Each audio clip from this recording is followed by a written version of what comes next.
Sir मेरे को एक बात पूछनी थी। आपने जैसे रिसेंट सेशंस में कहा है कि सिल्वर मतलब बहुत ऊपर जाने वाला है, क्योंकि उसके काफ़ी यूज़ है इंडस्ट्रियल में भी और प्रीशियस में भी। आपका बेसिक उसके अंदर ये कहना था कि ईवी के अंदर वो लग रहा है, ईवी सोलर पैनल्स के अंदर लग रहा है, इसलिए उसकी डिमांड बढ़ने वाली है।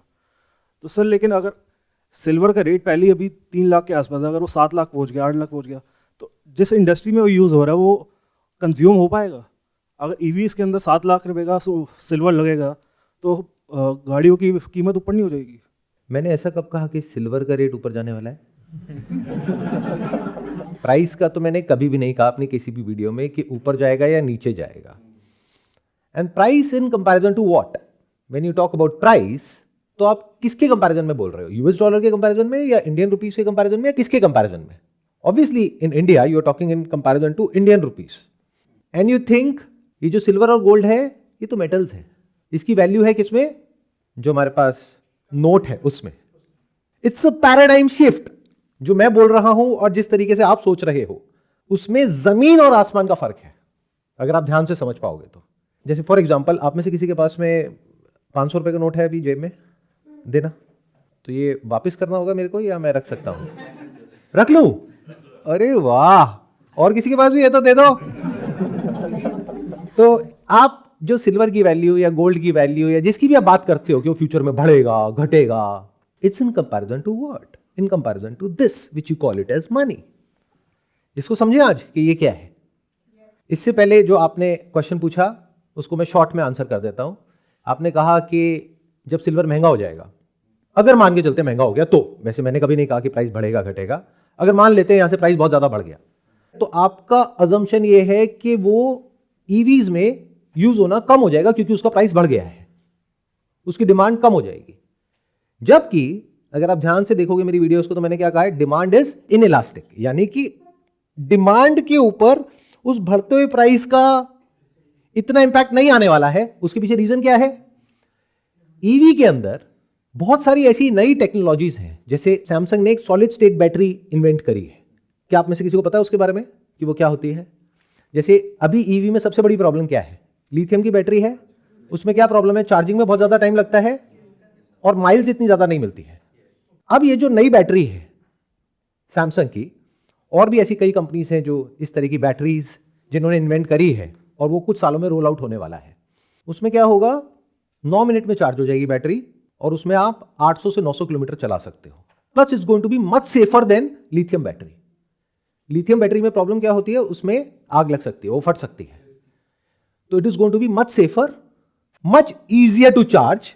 मतलब it's going to be as convenient as going to a petrol pump और वहां से फिलअप करवाया 9 minute.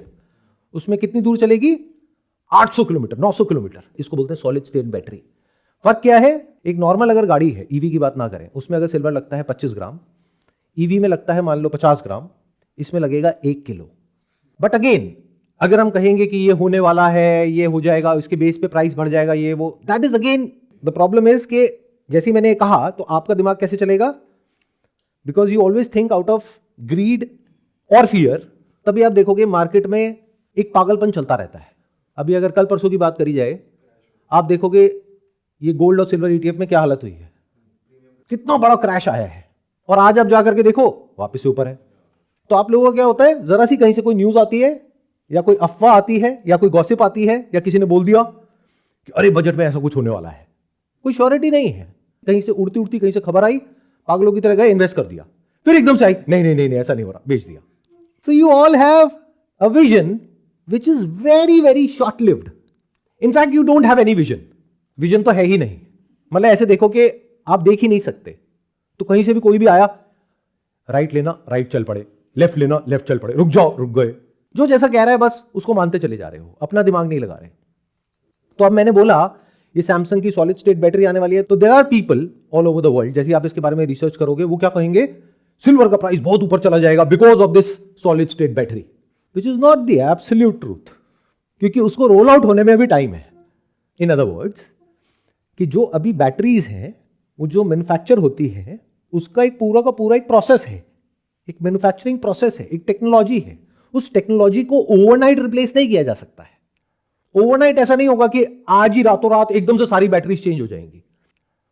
people on the internet are giving all kinds of assumptions and making all kinds of speculations based upon this thesis कि अगर जितने भी electric vehicles हैं पूरी दुनिया में, अगर उसमें से इतने परसेंट में, मान लो 20% में सॉलिड स्टेट बैटरी लग गई तो सिल्वर की डिमांड कितनी बढ़ जाएगी. बट मैं कभी भी, अगर आप मेरे सेशंस को देखोगे, तो आई am not talking about all these things based upon any kind of speculation. I am talking on the basis of facts. ये नहीं कि ऐसा हो सकता है, क्योंकि हो सकता है वो हो सकता है ना भी हो. आपको दोनों साइड पता होनी चाहिए एक कहानी की, तब कहेंगे कि आपकी जो रिसर्च है वो फुल प्रूफ है.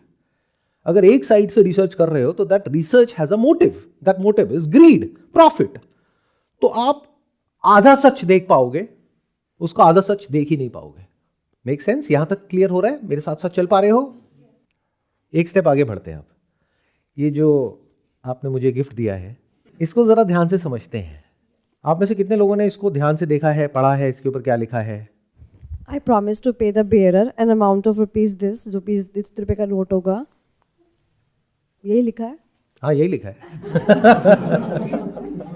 तो इसका मतलब ये क्या है? ये एक पेपर प्रॉमिस है. Do you understand the meaning of that? Money की डेफिनेशन जो एक्चुअल में थी और अब जो है, उसमें जमीन आसमान का फर्क है. मनी हिस्टोरिकली, अगर आप पीछे हजारों साल पीछे चले जाओ, तो मनी का मतलब क्या था? दो. एक था money was used, is still used for exchange of goods and services, medium of exchange. That is one. Second, it has to be a store of value. Is it a store of value?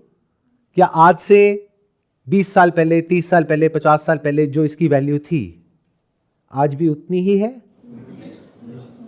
या कम हो गई है? तो what is it? It's a paper promise.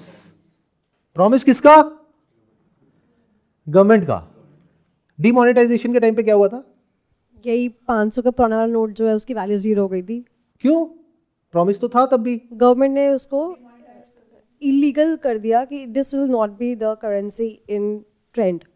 अच्छा, कुछ time तो दिया होगा ना, 1 साल बाद, 2 साल बाद, या कैसे हुआ था वो रात कैसे भूल सकते हैं? उसके बाद ये जो प्रॉमिस था, उस प्रॉमिस को पूरा करने के लिए आपको लाइन में खड़ा होना पड़ रहा है. वहां पर भी लिमिट्स हैं, रेस्ट्रिक्शंस हैं, फिर आपको पैसा निकालना पड़ रहा है.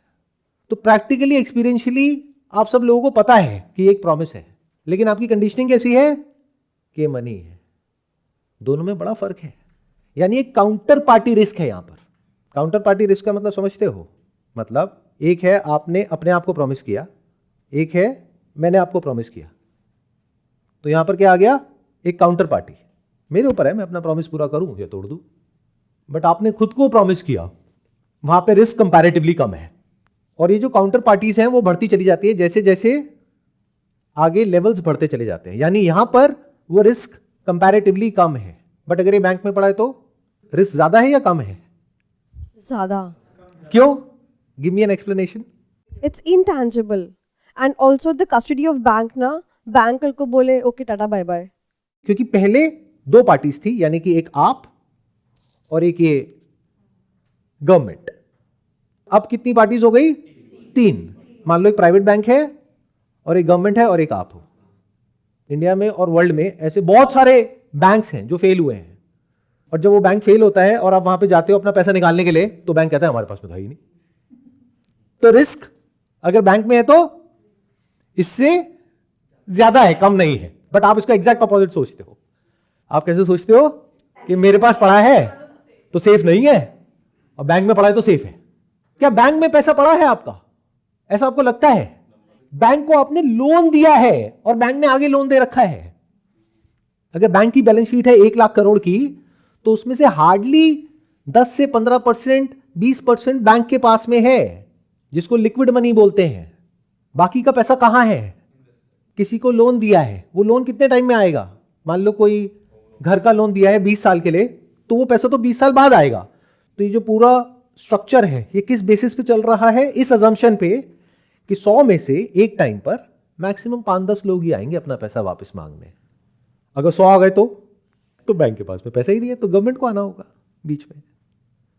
तो ये जिसको आप मनी बोलते हो, पहले तो इसको अच्छे से समझ लो. It is a paper promise. It is not money as far as the conventional wisdom or historical definition of money is concerned, आप जा करके सर्च करो गूगल पे या चैट जीपीटी पे, पूछो what was the historical definition of money which has changed over time, तो वहां पर आपको दो कंडीशंस नजर आएंगी, एक मीडियम ऑफ एक्सचेंज और दूसरा स्टोर ऑफ वैल्यू। बट ये तो हट ही गया ना, it is not a store of value. और ये मुझे बोलने की जरूरत नहीं है, आप सबको पता है ये स्टोर ऑफ वैल्यू हो सकता था अगर जिसने प्रॉमिस किया उसकी कंडीशन या तो जैसी थी वैसी ही है या टाइम के साथ साथ बेटर हो रही है। बट क्या गवर्नमेंट की जो बैलेंस शीट है, गवर्नमेंट की जो डेट की रेटिंग है, अगर हमारी कंट्री की बात करी जाए तो क्या उसकी कंडीशन बहुत अच्छी है? यू आर सेइंग नो, क्यों? सर लाइक जैसे कि हम ये कह सकते हैं वेट टाइम क्या हो रहा है, या तो डेट बढ़ता जा रहा है या तो जो डेट उन्होंने लिया है उसका इंटरेस्ट रेट पाइल अप होता जा रहा है, लाइक कि वो उतना पे ऑफ नहीं कर रहे हैं जितना लाइक इंटरेस्ट रेट हमारे ऊपर लगता जा रहा है। सो इसलिए हम कह सकते हैं कि उनका एक हिसाब से बढ़ता जा रहा है। ध्यान से समझो इसको, देखो जैसे आप स्टॉक मार्केट में जाके कोई शेयर परचेज करते हो किसी कंपनी का, तो it is just an example. इसको ऐसे समझो कि आपने गवर्नमेंट ऑफ इंडिया का एक शेयर परचेज किया हुआ है जिसकी वैल्यू है 500 रुपए। तो अगर वो गवर्नमेंट जो बड़ी कंपनी की जैसी है अगर अच्छा परफॉर्म करेगी तो इसकी जो वैल्यू है that is the value of the currency in relation to all the other currencies और in relation to gold and silver, वो ऊपर जाएगी या उतनी ही रहेगी। अगर वो अच्छे से परफॉर्म नहीं करेगी तो नीचे जाएगी। सिंपल है। जैसे कंपनीज में भी होता है, कंपनी अच्छे से परफॉर्म करेगी तो कंपनी की बैलेंस शीट पीएनएल सही है तो वो स्टॉक ऊपर जाएगा लॉन्ग टर्म में। शॉर्ट टर्म में तो कुछ भी हो सकता है, लॉन्ग टर्म में वो ऊपर जाएगा, लेकिन अगर वो कंपनी अच्छे से परफॉर्म ना करे तो नीचे जाएगा। इसमें कोई डाउट तो नहीं है। तो अगर कंट्री की बैलेंस शीट को ठीक करना है तो उसमें प्रॉब्लम क्या है?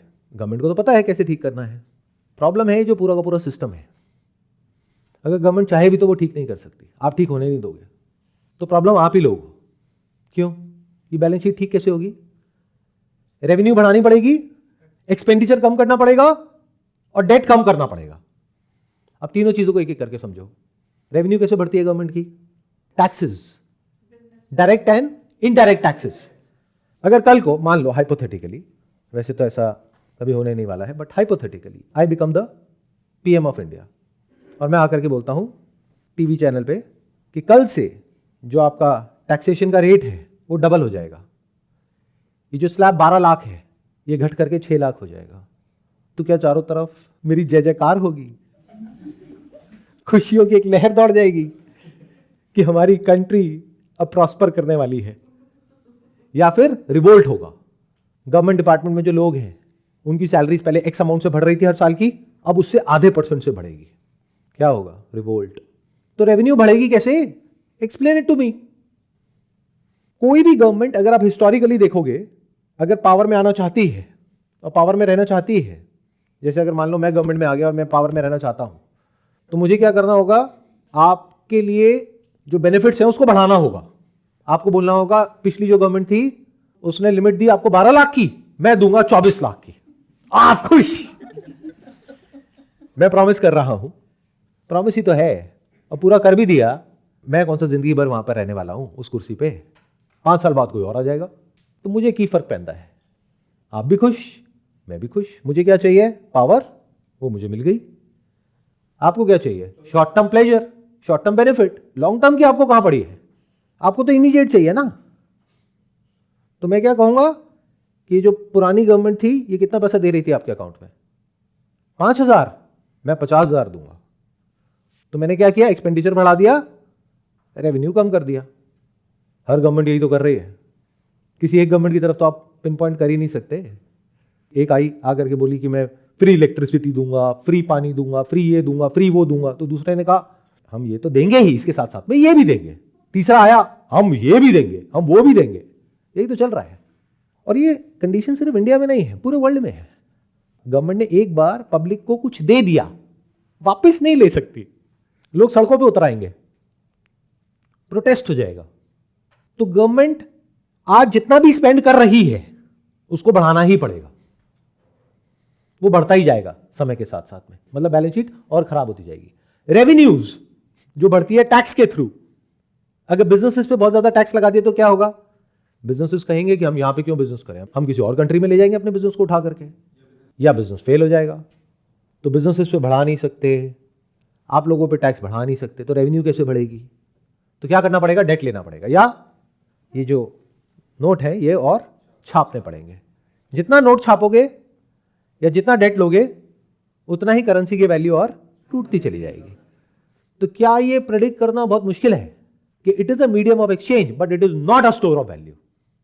गोइंग फॉरवर्ड इसकी वैल्यू गिरनी ही है, उठ ही नहीं सकती किसी भी हालत में।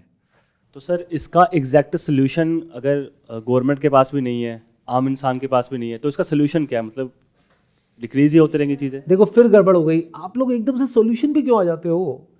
प्रॉब्लम को समझते नहीं हो, पहले ही सॉल्यूशन पे आ जाते हो। Why are you so eager to come to the solution? हो सकता है कोई ऐसी प्रॉब्लम हो जिसका सॉल्यूशन ही ना हो, ये सॉल्यूशन क्यों ढूंढते रहते हो? क्योंकि सॉल्यूशन क्या होगा? फॉर एग्जांपल देखो, मेरे लिए बड़ा आसान है सॉल्यूशन देना आप लोगों को। सॉल्यूशन क्या है? अगर मेरा वो मोटिव होता तो कि सारी गवर्नमेंट्स बेकार है, we need a total revolution, अब मुझे पावर में आना होगा, मुझे पार्टी बनानी होगी, आप लोगों को मेरी पार्टी में आना होगा। मिल गया सॉल्यूशन, आप लोग खुश। बट एक्चुअल में हो सकता है इस प्रॉब्लम का कोई सॉल्यूशन ही ना हो। जैसे मान लो कोई कैंसर है, वो लास्ट स्टेज पर है, अब आप पूछ रहे हो अब इसका सॉल्यूशन क्या है? अरे पहले समझ तो लो लास्ट स्टेज कैंसर होने का मतलब, उसको तो समझ लो, बाद में बात करेंगे सॉल्यूशन है या नहीं है। क्योंकि if you are eager to find out the solution, तो आपका माइंड कहां चला जाएगा? ऐसे लोगों की तरफ जो आपको सॉल्यूशन देंगे इस प्रॉब्लम का, और आप फिर फंस गए। रिसर्च आपकी बीच में ही छूट गई, रिसर्च में आप लोगों का इंटरेस्ट ही नहीं है। समझ रहे हो ट्रैप कि मैं किस तरीके से सोचता हूं और आप किस तरीके से सोचते हो? आई थिंक एब्सोल्युटली फियरलेसली, ये प्रॉब्लम सिर्फ आपके लिए नहीं है, मेरे लिए भी है। But if you ask me कि इसका क्या सॉल्यूशन है, मेरे पास में इसका कोई सॉल्यूशन नहीं है। पहले तो आप अपने पैसे वापस लो यार, नहीं तो मेरे ऊपर लांछन लग जाएगा जिंदगी भर के लिए। तो अभी हमने क्या समझा कि जो करेंसी है हमारी, उसकी वैल्यू आने वाले टाइम में नीचे जाने वाली है। Why? Because of the factors within our country. अब बात करते हैं ग्लोबल लेवल पे। अगर ग्लोबल लेवल पे हम कुछ एक्स्ट्रा ऑर्डिनरी कर जाएं तो हो सकता है करेंसी की वैल्यू ऊपर उठ जाए, अगर बाहर से कहीं से बहुत ज्यादा रेवेन्यूज आ जाए। तो क्या हम एक्सपोर्ट ज्यादा करते हैं, इंपोर्ट ज्यादा करते हैं? ये सबको पता है? तो वहां पे भी कांटा लग गया। मतलब अगर कल क्रूड के प्राइसेस बढ़ जाते हैं तो उसका इंपैक्ट क्या होगा इस पेपर प्रॉमिस पे? इसकी वैल्यू बढ़ जाएगी या टूट जाएगी? टूट जाएगी। क्यों? क्योंकि महंगाई बढ़ जाएगी। क्योंकि जो क्रूड है वो बाहर से इंपोर्ट होता है, अगर उसका प्राइस बढ़ गया ग्लोबली तो उसका इंपैक्ट हम लोगों की लाइफ के ऊपर आ जाएगा। क्योंकि पेट्रोल, डीजल, फ्यूल ये सब महंगा हो गया तो cost of goods and services और बढ़ जाएगी, तो महंगाई और बढ़ गई। तो स्टॉक मार्केट फ्यूचर में ऊपर जाएगा नीचे जाएगा, गोल्ड ऊपर जाएगा नीचे जाएगा, सिल्वर ऊपर जाएगा नीचे जाएगा, उसको छोड़ देते हैं। या बिटकॉइन ऊपर जाएगा नीचे जाएगा, उसको छोड़ देते हैं। सबसे पहले समझते हैं कि ये जो पेपर प्रॉमिस है इसकी वैल्यू आने वाले टाइम में बढ़ेगी या कम होगी? Give me one good reason जिस वजह से आप कहते हो कि इसकी वैल्यू बढ़ेगी। हिस्टोरिकली देख लो, in comparison to US dollars, क्या रुपीस की वैल्यू बढ़ रही है, कम हो रही है? कम ही हो रही है ना, बढ़ तो नहीं रही ना। और ये तो बात हो गई दो फिएट करेंसीज के बीच में कंपैरिजन की। अगर इसको हम किसी फिएट करेंसी से कंपेयर ना करें, हम कंपेयर करें रियल मनी से। रियल मनी मतलब क्या? मैंने क्या समझाया था अभी थोड़ी देर पहले, क्या बोला था मैंने अभी थोड़ी देर पहले? जिसमें दो चीजें होनी चाहिए, वन मीडियम ऑफ एक्सचेंज, दूसरा स्टोर ऑफ वैल्यू। तो is gold a medium of exchange और not? Not just in India but all over the world. अगर आप ये जो पेपर प्रॉमिस है इंडियन गवर्नमेंट का, ये लेकर के आप और कंट्रीज में जाओगे तो बहुत सारी कंट्रीज ऐसी भी होंगी जो कहेंगी कि इसके बदले में आपको हमारी करेंसी नहीं मिल सकती, या फिर वो मिलेगी तो इतने कम वैल्यू पे मिलेगी, बहुत महंगी मिलेगी। तो इसका मतलब क्या? Universally it is not a medium of exchange, it is a medium of exchange only in our territory, in our country. Is it a store of value? Not even in our country, बाहर तो छोड़ ही दो। Globally तो कम हो ही रही है उसकी value dollar के कंपैरिजन में। तो जो फॉरेन इन्वेस्टर्स हैं उनको दो चीजें देखनी है इंडिया में पैसे लगाते वक्त। आप तो एक ही चीज देखते हो, म्यूचुअल फंड सही है बस। आप सिर्फ इतना देखते हो, और ये भी अब सबकॉन्शियस में फीड हो गया, तो ये भी देखने की जरूरत नहीं है। जब सही है तो सही है ना, जब सही है तो सही है। गवर्नमेंट ने बोल दिया सही है तो सही है। तो जो फॉरेन में इन्वेस्टर्स बैठे हैं उनको अगर इंडिया में पैसा लगाना है तो उन्हें दो चीजें देखनी पड़ेंगी। एक, जो करेंसी की वैल्यू डिप्रिशिएट होगी, अगर वो यहाँ ना पैसा लगाएं, डॉलर में लगाएं, तो अगर 10 साल पहले इंडियन करेंसी की वैल्यू थी डॉलर के कंपैरिजन में मान लो 45 रुपए, आज हो गई 90 रुपए, तो 10 साल तक अगर उन्होंने इंडिया में पैसा लगाया तो उनको एक तो रिटर्न्स यूएस मार्केट से बेटर चाहिए, प्लस ये भी पैसा रिकवर करना है। क्लियर? यूएस मार्केट में अगर वो पैसा लगाते और मान लो रिटर्न आती 15% की, और ये जो करेंसी की वैल्यू टूटी, ये मान लो है 5% पर एनम, तो उनको इंडिया में कम से कम 20% रिटर्न तो चाहिए ही चाहिए उसको मैच करने के लिए जितनी उनको यूएस में आ रही है। तो क्या gold universal medium of exchange है या नहीं है? तो इसमें कोई डाउट नहीं है।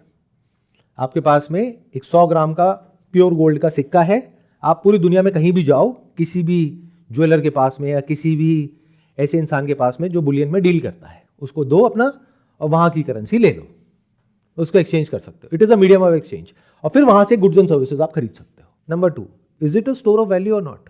You are saying yes, why? because it is a limited resource. Limited तो बहुत तरह का कचरा भी है, तो लिमिटेड होना मतलब ये नहीं होता है कि वो स्टोर ऑफ वैल्यू है। स्टोर ऑफ वैल्यू मतलब क्या? जब करेंसी की वैल्यू इरोड होती है पूरी दुनिया में, और ये मत समझो सिर्फ रुपी की वैल्यू इरोड हो रही है, डॉलर की वैल्यू भी इरोड हो रही है। बस फर्क ये है रुपी की वैल्यू डॉलर की वैल्यू से भी ज्यादा इरोड हो रही है। इसलिए हमको देख करके ऐसा लगता है शायद डॉलर की वैल्यू इरोड नहीं हो रही। अगर देखना है डॉलर की वैल्यू कितनी इरोड हो रही है, तो ये देखो आज से 25 साल पहले, 30 साल पहले, 50 साल पहले $1 में कितना गोल्ड आता था और आज कितना आता है। तो एक्चुअल में बेंचमार्क क्या होना चाहिए? सबके सेंटर में क्या होना चाहिए? गोल्ड, क्योंकि पिछले हजारों सालों से था, आज भी है और कल भी रहने वाला है। इस चीज की क्या गारंटी है? गवर्नमेंट्स, जिनकी फिएट करेंसी का सबसे बड़ा दुश्मन कौन है? गोल्ड, और वही गोल्ड खरीद रही है। Because gold is honest money. Gold को आप प्रिंट नहीं कर सकते, छाप नहीं सकते। Gold is store of value. इसका प्रूफ क्या है? आज से अगर हम 25 साल पीछे चले जाए, अभी हम बैठे हैं जनवरी 2026 में, जनवरी 2000, इस सदी की शुरुआत, तब जो गोल्ड का प्राइस था वो था अप्रॉक्सीमेटली 4000 रुपए के आसपास। सेंसेक्स था 5500 के आसपास। आज सेंसेक्स कहां पर है? 80,000 के आसपास। तो अगर आप डिवाइड करते हो तो 80,000 को डिवाइड करो 5500 से, कितना हो गया? 15 टाइम्स। तो अगर आपने अपना पैसा लगाया होता उसमें जिसमें अभी लगा रहे हो, यानी बेस्ट एसेट। और मेरे को फनी पता क्या लगता है, जब लोग बोलते हैं कि स्टॉक मार्केट में आपने जितना पैसा लगाया हुआ है ना ग्रोथ के लिए, उसको हेज करने के लिए थोड़ा सा पैसा गोल्ड में लगा दो। ये नैरेटिव है, ये सलाह है सारे सो कॉल्ड एक्सपर्ट्स की। कोई बोलता है 5%, कोई बोलता है 10%, कोई बोलता है 20%। मैं वहां नहीं जाता। आई क्वेश्चन दैट। इसके पीछे का लॉजिक क्या है? I don't understand it. Sensex, जिसको आप बोल रहे हो कि इसकी रिटर्न रियल एस्टेट से बेटर है हिस्टोरिकली, इन्फ्लेशन की वजह से करेंसी की वैल्यू टूट रही है, वो तो सभी बोलते हैं। एफडी की रिटर्न बहुत कम होती है, 6-7%। इसलिए जो स्टॉक मार्केट है उसकी रिटर्न बेटर है। तो स्टॉक मार्केट बढ़ा 5000 से 80,000, यानी कि नियर अबाउट 15 गुना। वो भी अभी अपनी पीक पर है सेंसेक्स। आने वाले 1 साल बाद हम यहां पर बैठेंगे, फिर दोबारा इसके बारे में चर्चा करेंगे। बट अभी के सिनेरियो की बात करते हैं, बेस्ट केस सिनेरियो। 5000 से 80,000 मतलब कितने की रिटर्न आ गई? कितना हो गया आपका पैसा? 15 गुना। अगर आपने 1 करोड़ लगाया तो कितना बन गया आज? 15 करोड़। Not bad. क्योंकि रियल एस्टेट को अगर आप देखोगे 2000 में जो वैल्यू थी नियर अबाउट, वैसे तो हर जगह पर अलग अलग है, it depends upon the location, but near about 1 crore का हो गया मान लो 8 करोड़, 10 करोड़, 12 करोड़। तो इस वजह से क्या कहते हैं, स्टॉक मार्केट से बढ़िया कुछ भी नहीं है, इसलिए म्यूचुअल फंड सही है। बट डेटा क्या कह रहा है? डेटा तो कुछ और ही कह रहा है। सन 2000 में गोल्ड की वैल्यू थी 4400 के आसपास, आज कितनी है? 10 ग्राम की। आज नियर अबाउट है 1,60,000। कितनी रिटर्न हो गई? 40 टाइम्स। स्टॉक मार्केट, जिसको क्लेम किया जाता है the best performing asset at its peak, वो बात अलग है कि लोग बोल सकते हैं कि नहीं अभी तो 1 लाख जाएगा, 2 लाख जाएगा, 10 लाख जाएगा, वो तो ठीक है, अच्छी बात है, पर नीचे भी तो जा सकता है ना। तो वो जो आप सबको बेस्ट एसेट लगता है, जहां पर आपकी मेजॉरिटी ऑफ सेविंग्स है, वहां पर रिटर्न कितनी? 15 गुना। गोल्ड में कितनी? 40 टाइम्स। सिल्वर कितने का था? नियर अबाउट 8,000 रुपए किलो 2000 में। अभी कितना है? 3.25 लाख के करीब। तो कितना हो गया? Again 40 times. तो गोल्ड और silver 40 times, stock market 15 times, currency यानी कि वो पेपर प्रॉमिस, अगर आपने सिर्फ वो पेपर रखा होता उसकी तो बात ही नहीं करते, छोड़ देते हैं। तो ये है गोल्ड और सिल्वर। बट एज दे से, म्यूचुअल फंड में भी तो बोलते हैं, past performance is not the guarantee of future results. तो दिखावों पे ना जाओ, अपना दिमाग लगाओ। तो मैं कहीं से भी आप लोगों को ये नहीं बोल रहा कि ये करो या वो मत करो। अगर आप में से किसी को भी ये गलतफहमी हो रही है कि मैं आपको सलाह दे रहा हूं कहीं भी इन्वेस्ट करने की, तो गलतफहमी में अभी तोड़ देता हूं। मैंने कभी भी ये नहीं कहा कि सिल्वर बहुत ऊपर जाने वाला है। हो सकता है क्रैश कर जाए, हो सकता है नीचे आ जाए, बहुत वोलेटाइल है, सोच समझ के पैसा लगाना। गोल्ड का क्या है? उसकी डिमांड आती कहां से? ज्वेलरी से आती है ना। बट जब इतना महंगा हो जाएगा तो ज्वेलरी कौन खरीदेगा? तो हो सकता है गोल्ड की डिमांड जब कम हो जाएगी तो प्राइस गिर जाएगा, तो गोल्ड मत खरीदना, या खरीदो तो सोच समझ के खरीदना, अपने फाइनेंशियल एडवाइजर से पूछना। क्योंकि आप लोगों की दिक्कत क्या है, the moment someone talks about something, तो जेन्युइनली हर साइड से सोचने वाले लोग तो कहीं आपको दिखते ही नहीं है। चारों तरफ लोग कौन है? जो सीधा आप लोगों को बता रहे हैं, अपने पॉइंट ऑफ व्यू को डिफेंड कर रहे हैं। I don't have any point of view, I just look at facts as it is. क्योंकि अगर मेरा पॉइंट ऑफ व्यू होता तो आप सामने से क्या आर्ग्यू करोगे? सर आप ये कह रहे हो कि सिल्वर ऊपर जाएगा या गोल्ड ऊपर जाएगा, तो आप मुझे ये बताओ अगर ये हो गया तो। बिल्कुल सही कह रहे हो आप, मत लगाओ ना। कौन कह रहा है लगाने को? मैं कोई ठेकेदार थोड़ी हूं गोल्ड का और सिल्वर का, मेरी कोई माइन थोड़ी ना है। आपको क्या लगता है मेरी कोई केजीएफ है? हाँ, मुझे क्या फर्क पड़ने वाला है? आप लगाओ ना लगाओ, how does it matter to me? आप अपना सारा पैसा चाहे स्टॉक मार्केट में लगाओ, चाहे बैंक में रखो, चाहे करेंसी में रखो, चाहे प्रॉपर्टी में रखो, कहीं भी रखो, how does it matter to me? या तो मेरा कोई बेनिफिट होता, मैंने आपसे पैसे लिए होते तो मेरे पे ऑब्लिगेशन होता कि सर आप ये बोल रहे हो कंसल्टेंसी के, मैंने आपको 10,000 रुपये दिया, बताओ। क्यों बताऊं भाई? अपना दिमाग लगाओ। तो it is not a financial advice. मैं क्या कर रहा हूं? फैक्ट्स को उठा करके आपके सामने रख रहा हूं। अब लगाओ अपना दिमाग। ऊपर जाएगा को छोड़ देते हैं फॉर अ चेंज। आप लोग ना ये ऊपर जाएगा के चक्कर में ही फंस जाते हो। ये जितनी गेट रिच क्विक स्कीम्स होती हैं, इसमें क्यों फंसते हो?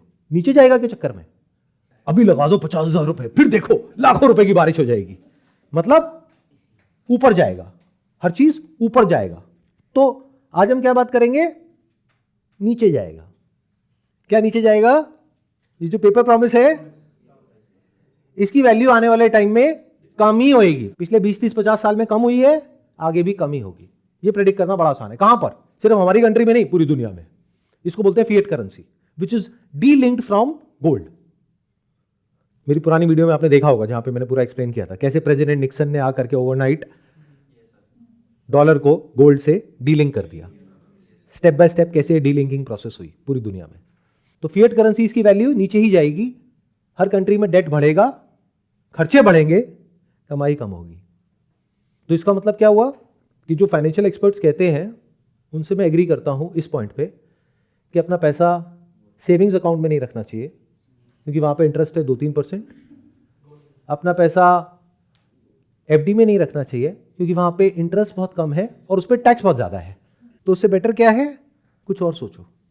बट वो क्या कहेंगे? They are very sure about everything. वो क्या कहेंगे? अपना पैसा स्टॉक मार्केट में लगा दो, या यहां लगा दो, या वहां लगा दो। I am not very sure about all these things. क्यों? Why am I not so sure about the stock market of India? Unlike जो एक पॉपुलर नैरेटिव है, आप लोगों के तो दिमाग में ये बैठा हुआ है कि इंडिया की जीडीपी इतनी तेजी से ग्रो कर रही है, ये हो रहा है, वो हो रहा है, इंडिया मतलब पता नहीं क्या। But I am not very bullish on the stock market of India.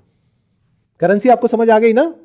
अब हम बात कर रहे हैं स्टॉक मार्केट की, क्योंकि इसी में आज की डेट में आप लोग पैसा लगाते हो। किसके लिए? ग्रोथ के लिए। वॉट एवर दैट मीन्स कि आपका पैसा ग्रो करेगा। ग्रो करना है तो म्यूचुअल फंड्स में लगाओ, स्टॉक में लगाओ। Why am I not bullish about the stock market of India? Sir कह सकते हैं कि वो बहुत ओवर वैल्यूड है इस सेंस में, लाइक जो उनका एक्चुअल होना चाहिए, लाइक एक्चुअली जो उनकी वर्थ है उससे ज़्यादा ही वो वैल्यू शो कर रहे हैं, या उससे ज़्यादा ही वो वैल्यू डिमांड कर रहे हैं।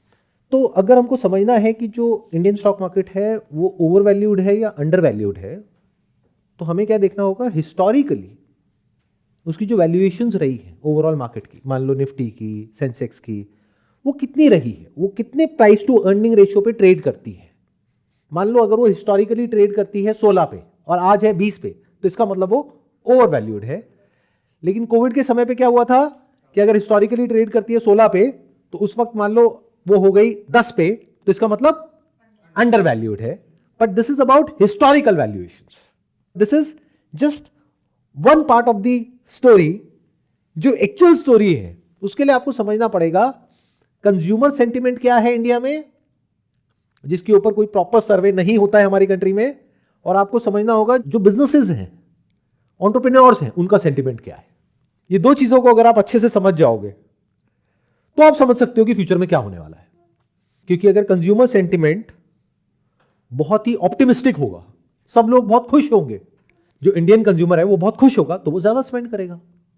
अगर वो अंदर से डरा हुआ होगा, उसके पास में कमाई नहीं होगी, वो ऑलरेडी ओवर लेवरेज्ड होगा, यानी डेट पे जी रहा होगा, तो इसका मतलब वो कम स्पेंड करेगा फ्यूचर में। इसका मतलब जो कंपनीज हैं, बिजनेसेस हैं, उनके गुड्स और सर्विसेज फ्यूचर में कम बिकेंगे। तो सबसे पहले देखो कंज्यूमर सेंटिमेंट को, कि जो कंज्यूमर सेंटिमेंट था आज से 5 साल पहले, 10 साल पहले, 20 साल पहले, क्या अभी भी वैसा ही है इंडिया में, या उसमें कुछ फर्क देख रहे हो? क्योंकि उसको आपसे ज्यादा अच्छे तरीके से और कोई नहीं जानता है, because you are the consumer. आप अपने आसपास में देखो, जहां पर आप जॉब कर रहे हो या बिजनेस कर रहे हो, अपने फ्रेंड सर्कल में, रिलेटिव्स में, क्या सब लोग बहुत खुश हैं? क्या सब लोगों के पास में बहुत पैसा आ रहा है? सर पैसा तो नहीं आ रहा लेकिन खर्चे हो रहे हैं। अगर हम अपने फादर की जनरेशन भी देखेंगे तो वो इतना नहीं खर्चते हैं जितना हमारी जनरेशन खर्चती है।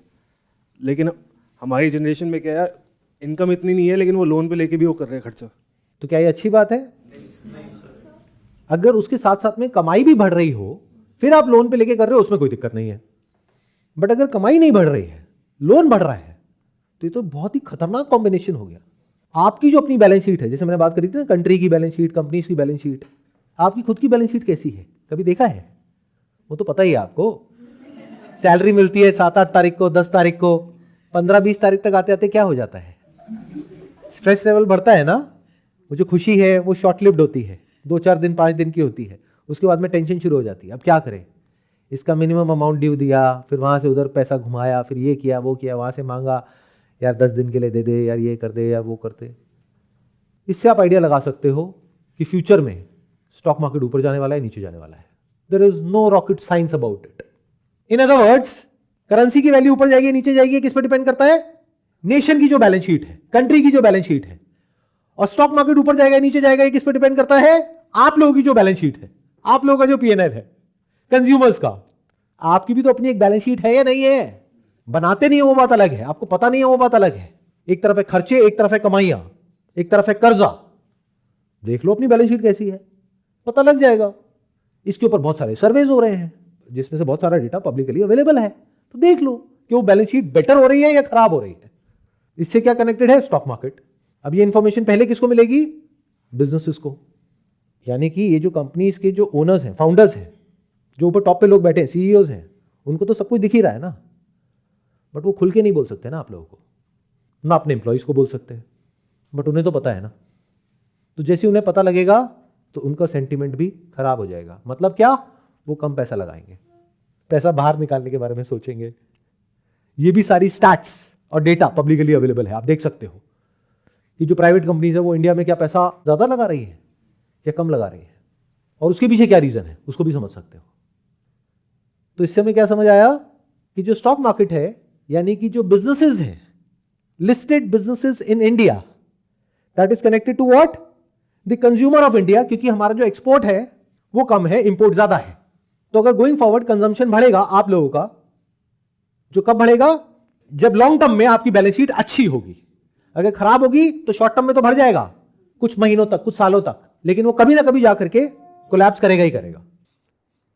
जब आपका जो सिबिल स्कोर है वो खराब हो जाएगा और आपको लोन मिलना बंद हो जाएगा, फिर क्या होगा? फिर ना यहां के रहोगे ना वहां के रहोगे। फिर वो कंपनीज ना यहां की रहेंगी ना वहां की रहेंगी। समझे कैसे सब कुछ जुड़ा हुआ है? फिर वो कंपनीज क्या करेंगी? अपने सर्वाइवल के लिए और लोगों को निकालेंगी। जितना लोगों को निकालेंगी उनकी बैलेंस शीट और खराब हो जाएगी। इन टर्न क्या होगा? उन कंपनीज की बैलेंस शीट और खराब हो जाएगी। कंपनीज की बैलेंस शीट खराब होगी, उतना ही कंट्री की बैलेंस शीट खराब हो जाएगी। समझ पा रहे हो इस पूरी साइकिल को? This is the reason because of which I'm not very bullish about the Indian stock market. अब मैं आप लोगों को सलाह नहीं दे रहा हूं कि इसको खरीदो बेचो, शॉर्ट टर्म की बात नहीं कर रहा हूं, मैं लॉन्ग टर्म की बात कर रहा हूं। आई एम नॉट वेरी बुलिश, क्योंकि जो आने वाली दुनिया है, एक है पुरानी दुनिया, द ओल्ड वर्ल्ड, एक है नई दुनिया। उस नई दुनिया में सरवाइव करने के लिए या ग्रो करने के लिए जो भी कुछ चाहिए, या जिस भी तरीके से ग्रो किया जाता है, वैसा कुछ भी मुझे यहां पे नजर नहीं आ रहा है। तो जब पेपर प्रॉमिस नहीं, स्टॉक मार्केट नहीं, तो बचा क्या? अब आप कहोगे रियल एस्टेट। रियल एस्टेट किसका? जो अर्बन मेट्रोज हैं, टीयर 1 सिटीज हैं, टीयर 2 सिटीज हैं, उनका, या रूरल की बात कर रहे हो? तो जब भी आप रियल एस्टेट की बात करते हो, आप मेट्रोज की बात करते हो, यानी दिल्ली, मुंबई, बैंगलोर। ये किससे कनेक्टेड है? कंज्यूमर से और बिजनेसेस से। तो इसके बेसिस पे आप रियल एस्टेट को भी देख सकते हो कि जो मेट्रोज है वहां पर क्या प्राइस ओवर वैल्यूड है या अंडर वैल्यूड है। तो इससे क्या हुआ? एक और हमारा कंफ्यूजन खत्म हुआ। रियल एस्टेट भी ओवर वैल्यूड लग रहा है, क्योंकि हम ये नहीं कह सकते कि ये है on the basis of what. अभी जो लोगों की परचेजिंग कैपेसिटी है, मेजॉरिटी ऑफ लोगों की, उसके हिसाब से रियल एस्टेट ऑलरेडी सिटीज में, जो बड़ी बड़ी सिटीज है, वहां पे बहुत महंगा ऑलरेडी हो चुका है। तो बचा क्या? गोल्ड, सिल्वर, वो भी बहुत महंगा हो गया है। तो क्या करो? कुछ मत करो, बैठ करके रहो। कर दिया ना कंफ्यूज मैंने। यही मेरा काम है, क्योंकि यहीं से आपके अंदर की जो इंटेलिजेंस है ना, जिसको इस एजुकेशन सिस्टम ने पूरी तरह से खत्म कर दिया है। That's why I am so glad कि मैं एक अंडर ग्रेड हूं, ज्यादा पढ़ा लिखा नहीं हूं। तो बचा क्या? क्या करोगे? कहां पैसा लगाओगे? Are you waiting for me to give you an answer? And why will I give you an answer? क्योंकि जहां मैंने आपको आंसर दिया तो वो काम इलीगल हो गया। क्यों? क्योंकि I can not give you a financial advice because I am not a financial expert. Financial expert मतलब क्या? Train by the financial system, design by the government. तो मैं तो कुछ बोल ही नहीं सकता। अब क्या करोगे? फंस गए ना। How do we research this? How do we research? Research कैसे करते हैं? इस वर्ड को ब्रेक डाउन करो। रिसर्च मतलब कि वो जो ऑलरेडी सर्च हो चुका है, कुछ नया सर्च नहीं करना है। मतलब कोलंबस की तरह एक नई दुनिया ढूंढने नहीं निकल जाना है। That is not research, that is exploration. When we talk about research, वो जो पैक्ड बाय डेटा है, वो जो क्रेडिबल सोर्सेस से डेटा हमारे पास में आ रहा है, उस डेटा को हमको रिकंसाइल करना होगा। We can not trust ChatGPT or Gemini and all these things to do research for us, because that is also based upon जो डेटा इधर उधर अवेलेबल है। उसमें ये नहीं बोला जाता है कि जो ट्रूथ है उसकी इंपॉर्टेंस सबसे ज्यादा है। जो डेटा सर्च इंजिन में ऊपर आ रहा होता है, उन्हीं पेजेस से इन्होंने लर्न किया होता है। ये जो AI बेस्ड सिस्टम्स हैं, लार्ज लैंग्वेज मॉडल्स हैं, तो वो वैसा ही कुछ आपको बताएंगे या दिखाएंगे जैसा आपको टॉप के कुछ पेजेस में या टॉप की कुछ वीडियोस में, अगर YouTube की बात करी जाए तो, गूगल की बात करी जाए तो टॉप के कुछ पेजेस में, टॉप की कुछ न्यूज वेबसाइट्स में जो इंफॉर्मेशन होगी, उसी का मिला जुला कुछ आपको वहां पे नजर आएगा। But that is all biased. Indian media की आज क्या हालत है मुझे आप लोगों को बताने की जरूरत नहीं है। अगर आप थोड़ा सा भी अवेयर हो तो क्या उसके बेस पे रिसर्च करोगे कि इस न्यूज़पेपर में आर्टिकल आ रहा है? न्यूज़ है कहां? पॉल्यूशन इतना है हमारी कंट्री में, सिर्फ दिल्ली NCR में नहीं। बात ऐसे होती है जैसे सिर्फ दिल्ली में ही है पॉल्यूशन। पूरी कंट्री में, सिटीज में इतना पॉल्यूशन है जिसकी हद नहीं है। हर साल लाखों लोग मर रहे हैं। इससे इंपॉर्टेंट और कुछ नहीं है। इनफैक्ट कोविड में जितने लोग मरे इंडिया में, उससे ज्यादा हर साल लोग मर रहे हैं बिकॉज ऑफ एयर पॉल्यूशन। तो it is a much bigger and much more serious problem than Covid. तो उससे बड़ा एक्शन हमको लेना चाहिए। बट एक्शन कहां है? तो रिसर्च कैसे करोगे और किसके बेस पे करोगे? न्यूज आर्टिकल्स के बेस पे, जिसको कोई जर्नलिस्ट लिख रहा है, जिसको सैलरी मिल रही है वो लिखने के लिए, और उसकी हेडलाइन को उसको ऐसा बनाना है कि ज्यादा से ज्यादा लोग पढ़ें, ये उसका इंसेंटिव है। या कोई यूट्यूबर है, उसमें कुछ ऐसा होना चाहिए जो सेंसेशनल हो। यानी अगर मैंने अपनी किसी वीडियो में सिल्वर के बारे में या गोल्ड के बारे में कुछ अच्छा बोल दिया, तो सेंसेशनल का मतलब क्या? वो नहीं, जो मैं बोल रहा हूं उसी पॉइंट को वैलिडेट कर रहा है। सेंसेशनल मतलब क्या? सिल्वर में एक बहुत बड़ा क्रैश आने वाला है, कहीं आप बर्बाद तो नहीं होने वाले। ये सेंसेशनल है। तो रिसर्च करोगे कैसे? It's a big question. या इसको दूसरे तरीके से कहूं तो मैं रिसर्च कैसे करता हूं? How do I do research? तो जैसे ही सेशन आगे बढ़ा है, आपने अगर ध्यान से समझा हो तो मैंने क्या किया है, पॉइंट बाय पॉइंट पहले मैंने अपने माइंड को क्लियर करने के लिए कुछ दरवाजे, कुछ ऑप्शंस बंद करे हैं। ये सबसे इंपॉर्टेंट है। यानी अगर कोई साइंटिस्ट है, उसको कुछ डिस्कवर करना है, तो ये नहीं पता है कि इसका सोल्यूशन क्या है, बट ये पक्का पता है एक्सपेरिमेंट करने के बाद में ये तो नहीं है। तो जब अच्छे से समझ आ जाता है कि ये तो नहीं है, तो वहां पे कंफ्यूजन की गुंजाइश नहीं है। फिर आपका माइंड 10 जगह नहीं भागता है। नहीं तो क्या होगा, मेरी बात सुन ली, माइंड इधर भागने लग गया, किसी और की सुन ली, वहां पे प्रॉपर्टी के रेट बढ़ने वाले, बहुत बढ़िया है जी, ये नया लॉन्च आ रहा है, अरे वाह वाह वाह, चांदी तेज होने वाली है, अच्छा गोल्ड तो बहुत महंगा हो गया है, अभी जब करेक्शन आएगा तब देखेंगे, स्टॉक मार्केट बढ़िया है, स्टॉक मार्केट में भी ये वाला म्यूचुअल फंड देखो कितना बढ़िया परफॉर्म किया पिछले 10-20 साल में। बस यही सब तो है। या फिर कोई ऑफिस में या यहां पे वहां पे आकर के कोई स्टॉक टिप दे देगा आपको, ये शेयर बहुत ऊपर जाने वाला है, यहां लगा दो अपना सारा पैसा। तो माइंड कहां पर भाग रहा है आप लोगों का? 10 जगह, 20 जगह, 100 जगह, 1000 जगह, जहां जिसने जो बोल दिया वहीं भाग पड़े। मैं कैसे चलता हूं? स्टेप बाय स्टेप, बड़े आराम से, कोई जल्दी नहीं है, कोई मोटिव नहीं है उसके पीछे, रिसर्च के पीछे कि मेरा फायदा होगा, नुकसान होगा, मुझे कोई सोल्यूशन मिलेगा। अरे बहुत सारी ऐसी प्रॉब्लम्स है इस दुनिया में जिसका कोई सोल्यूशन है ही नहीं, ये समझ लेना ही सोल्यूशन है। जैसे डेथ का क्या सोल्यूशन है बताओ, बट ये समझ लेना कि डेथ का कोई सोल्यूशन नहीं है, यही सोल्यूशन है, बट आपको उसका भी सोल्यूशन चाहिए। जैसे डेथ के बाद क्या होता है, मैं मरा हुआ लग रहा हूं आपको जो मेरे से ऐसे सवाल पूछ रहे हैं। तो रिसर्च कैसे करें?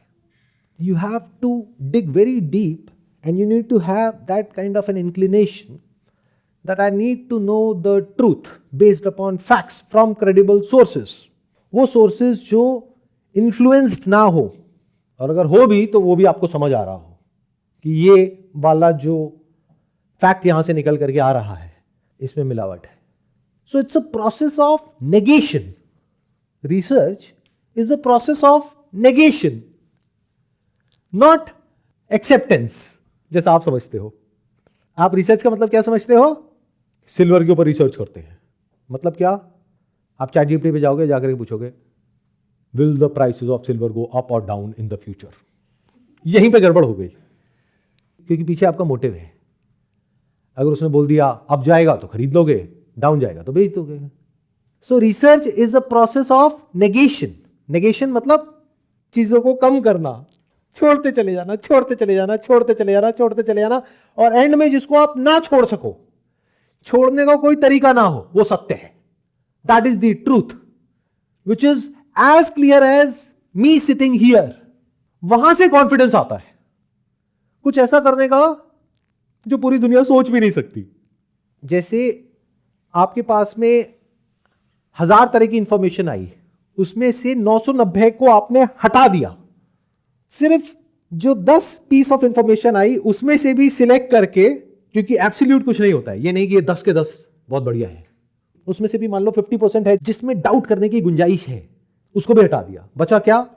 उसका भी सिर्फ कुछ छोटा सा परसेंटेज जिसको डिनाई करने का कोई तरीका ही नहीं है, एब्सोल्युटली नो वे।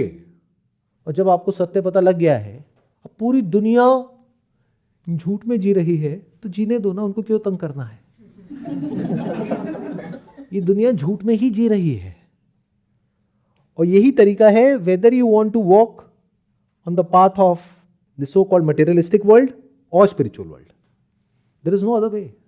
मतलब आपने कुछ भी नहीं पकड़ा, छोड़ते चले जा रहे हो, छोड़ते चले जा रहे हो, छोड़ते चले जा रहे हो, छोड़ते चले जा रहे हो, एंड में जिसको छोड़ने का कोई तरीका ही नहीं है, दैट इज द ट्रूथ।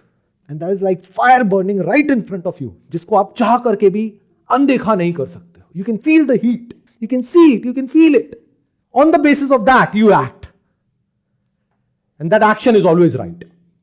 और बिना ये समझे आप कुछ भी कर रहे हो, उसका आउटकम चाहे शॉर्ट टर्म में पॉजिटिव आ रहा है, जिसको आप प्रॉफिट बोलते हो, या नेगेटिव आ रहा है, जिसको लॉस बोलते हो, दोनों ही बकवास है। ये जो मैं कह रहा हूं तरीका, ये जो रास्ता जिसकी मैं बात कर रहा हूं, यानी प्रॉपर्ली समझ करके किसी काम को करना, यहां पे अगर आउटकम गलत भी आ जाता है, यानी लॉस भी हो जाता है, तब भी अच्छा है। क्योंकि जब गलत आएगा तो आप किसको क्वेश्चन करोगे? अपनी रिसर्च को, तो कंट्रोल किसके हाथ में है? आपके हाथ में है. You will not point finger toward someone else. नहीं तो आप क्या करोगे? मेरी कोई वीडियो देखी जहां मैंने कुछ भी बोला, उसका मतलब कुछ और निकाला और जा करके कहीं इन्वेस्ट कर दिया और आज पैसा बढ़ गया. अरे सर सर सर सर आप तो हमारे भगवान है सर, आप तो हमारे ये है, आप तो हमारे वो है, देखो हम आपके कहने पर हमने यहाँ पैसा लगाया, आज देखो ये हो गया वो गया. इसका उल्टा हो गया तो गालियां निकालोगे. हो ना बेवकूफ. मतलब आपको कोई और चाहिए. मैं जिसकी बात कर रहा हूं उसमें तो पूरी दुनिया एक तरफ होती है. यानी जब मैंने प्रॉपर्ली ये सब डिस्कवर किया आज से 1 साल पहले, फिर जो मेरे एक्शंस थे वो पूरी दुनिया से बिल्कुल ही अलग थे. किसी को समझ ही नहीं आ रहा था कि मैं क्या कर रहा हूं. आज सबको आ रहा है. और अब वो आकर के मेरे से पूछ रहे हैं अब क्या करें. अब क्यों पूछ रहे हो? अब तो सब कुछ तुम्हारे सामने है. और मजे की बात पता है क्या है? ये मुश्किल नहीं है. मुश्किल तो वो है जिस तरीके से आप लोग जीते हो. ये तो इतना आसान है जिसकी कोई हद ही नहीं है. इट्स एज इफ ये पानी सामने है, ये सत्य है. अब आप कहोगे सर जब इतना आसान है तो किसी को दिख क्यों नहीं रहा? क्योंकि सब अपने अपने ख्यालों में खोए पड़े हैं. It is so simple, it is so easy, it is so obvious. सब सामने ही होता है बट हम देख नहीं पाते. क्यों? Because of our own biases, because of our own pre conceive notions, because of our greed, fear.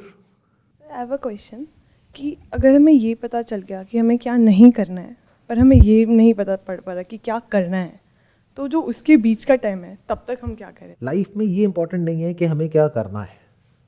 Life में ये इंपॉर्टेंट है कि हमें क्या नहीं करना है. जब वो समझ आ जाता है ना, तो जो होना होता है वो अपने आप हो जाता है. वहां पे कुछ करने की जरूरत ही नहीं होती. इट्स एज इफ कि आपको ये समझ आ गया कि ये आग है, इसमें जाओगे तो जल जाओगे, मर जाओगे. तो क्या समझ आया? आग में नहीं जाना है. तो क्या हुआ? पूरी दुनिया अगर आग में कूद रही है तो आप नहीं गए. तो देखने में लग रहा है this is an action, but this is the right action. आया समझ में मैंने क्या बोला है? But you are so eager to do something, क्योंकि पूरी दुनिया पागल है. सब कुछ ना कुछ करने में लगे हुए हैं. तो आपके भी दिमाग में क्या कीड़ा है? मुझे भी कुछ करना पड़ेगा. हो सकता है कुछ ना करना ही आंसर हो, ना करना ही सॉल्यूशन हो. बट ये बात आपको समझ ही नहीं आएगी. क्यों? क्योंकि बचपन से आज तक आप लोगों के दिमाग में क्या भरा हुआ है? कुछ करके ही कुछ होता है. क्या हो अगर मैं कहूं लाइफ में अगर कुछ छोटा मोटा करना है तो कुछ करके होता है, और अगर कुछ बहुत बड़ा करना है तो बिना कुछ करे होता है.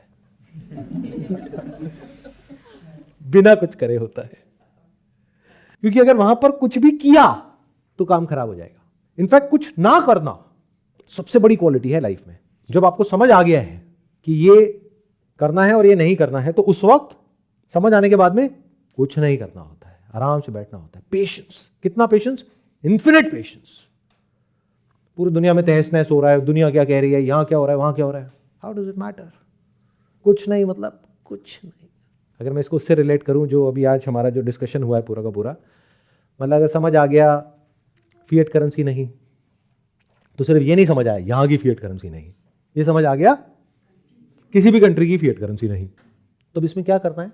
कुछ नहीं करना है. फिएट करेंसीज के ऊपर इतना फोकस नहीं करना है. ये समझ आ गया कि स्टॉक मार्केट पिछले 10, 20, 30 सालों में तो बहुत सही था अगर इंडिया की बात करी जाए, बट फ्यूचर सही नहीं लग रहा है because of multiple factors. 1000 reasons हैं जो अगर मैं आप लोगों को एक्सप्लेन करने लग जाऊं तो ये सेशन अगर 10 दिन तक भी चलता रहा तो टाइम कम पड़ जाएगा. ये भी समझ आ गया. रियल एस्टेट, ये सो कॉल्ड बड़ी बड़ी सिटीज़ में समझ आ गया कि ओवर इन्फ्लेटेड है प्राइस. तो ये भी समझ आ गया यहाँ भी नहीं लगाना पैसा. तो बचा क्या? गोल्ड और सिल्वर. ये समझ नहीं आया तो इसको समझ लो ना. जब समझ आ गया तो मान लो समझ आ गया और गोल्ड ले लिया. अब गोल्ड यहां से अभी जो 1,60,000 का है वो 80,000 का हो गया. तो क्या करोगे? अगर समझ आ गया है तो बेच दोगे, रोने लग जाओगे, सड़क पे आ जाओगे, मैं लूट गया, मैं बर्बाद हो गया. और अगर वो 1,60,000 का बढ़ करके मान लो 3 लाख हो जाए, 4 लाख हो जाए, 5 लाख हो जाए, 10 लाख हो जाए, तो क्या करोगे? कुछ नहीं करोगे. अंकल आंटीज, इसको बोलते हैं कुछ ना करना. जब तक इससे बेटर कोई ऑप्शन नहीं मिलता है तब तक कुछ नहीं करेंगे. मिल गया तो फिर भी कुछ करना नहीं है, फिर जो होना है वो अपने आप हो जाएगा. तो सारा खेल किसका है यहां पर? समझ का है. जब समझ आ गया तो कुछ नहीं करना है, जो होना होता है वो अपने आप होता रहता है.